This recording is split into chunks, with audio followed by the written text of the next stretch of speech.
小时候阿嬷上菜市场提的嘎鸡袋，这些年搭上复古风潮，让原本经营纪念品生意的曾美莲受到商机。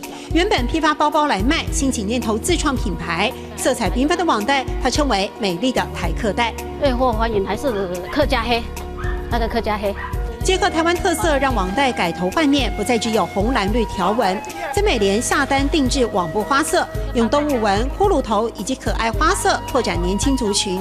就大学生在掰那个有没有书的时候，因为它非常的耐用。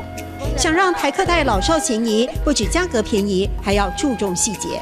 应该不比那个大厂牌差了，因为我们一个一个就布边把它收的整齐这样子嘛。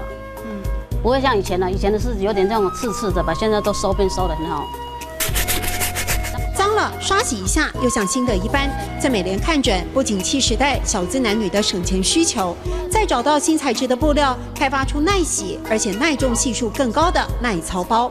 洗很多次了，对啊，这个很好用，用很久了，用不坏。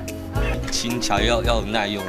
材质才能装那么多的东西啊！唔可以从得较好带，唔可以从得嘞，较好带，很轻巧，携带方便。对。曾经接到单笔1万个客制化订单，让曾美莲越做越有信心，边做边开发新商品，化妆包、收纳袋、便当袋，不断改良。即使同业销价竞争，依旧可以稳住市场。如果说那个华侨的话，他们比较喜欢这个，比较有那个传统那个味道啦。也卖到新加坡和大陆的百货商场。